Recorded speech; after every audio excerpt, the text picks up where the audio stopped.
All right, so hi everybody. I'm John Gomez with UFCW Local 5. We represent a lot of the grocery stores in Napa and Solano County.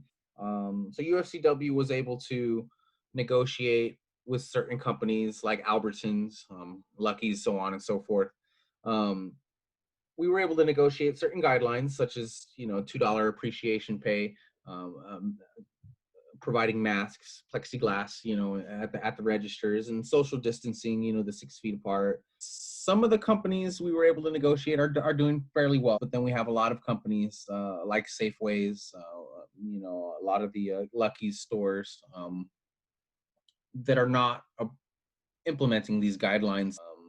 I see lack of sanitation. It's concerning when you have a potential infection at the store, and they're only they're only shutting down the department that they work in, knowing full well that this employee has access to the break room, they have access to the time clock, they have access to the registers, they have to buy their meals for their lunch. A lot of the employees buy their lunch right there at the store. That exposes other employees, and then those employees who are working with the customers are then exposing the customers. It's not asking for much. These are very easy things to implement. And what makes me angry is these companies are unwilling to actually do them. You sit down and you say, hey, yes, this is what we're going to do for our employees. This is what we're going to do to protect our customers. And then you turn around and you don't do it. Hi, my name is Brian Harris. I have the privilege of pastoring here in the city of Vallejo and serving as a police chaplain. A few nights ago or days ago, had the opportunity to go out on a call of a deceased male who lived alone in his home, found by his daughter on his kitchen floor. Of course, the daughter was devastated. She would often visit her father, who was a widower. Their mother had passed a few years back, and he chose to live at home alone by himself, and they supported him in that. She would often call or go by and bring things, but with the virus, just was not able to do that, and felt like she didn't want to get him sick. But a phone call where he didn't sound as well as he usually did, but he reassured her that he was fine, and she didn't go over. But the next morning, after he didn't answer the phone, she found him in the home, dead on the kitchen floor. Devastated she was, and obviously thinking what she would have, could have, should have done, and was just blaming herself over this. And as with tears in her eyes, I just thought to myself, how could we help?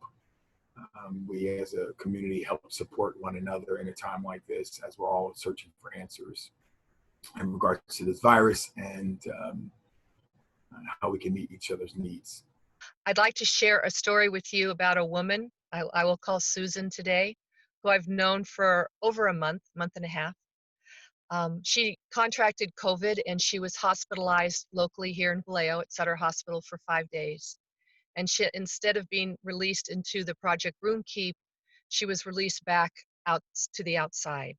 The rooms for people with COVID weren't going to be available till June 1st, so there was nowhere to go. Then June 1st came and went. Then it was June 3rd. Then it was June 4th. Still no word. I sent emails and texts to people. And finally, 2 days ago, June 9th, I heard, and they had thought she was already in a room. So there was an obstacle there, people not having communication. I said, no, she is still out. So I got an apology and movement, and I was given the direction to come the next day at 11 o'clock to a particular motel. I brought her, she was packed, she was ready to come. They weren't ready for her. The person in charge wasn't there yet. The room wasn't ready. I waited for the person in charge to come. He came, told her she couldn't bring her dog, which at the other motel you could have your dog. We didn't know that. That was another obstacle. Took her home. She had to think through it. Got another call that afternoon saying, we need her to get tested to see if she still has COVID. So today contacted testing, and there was no testing available for her.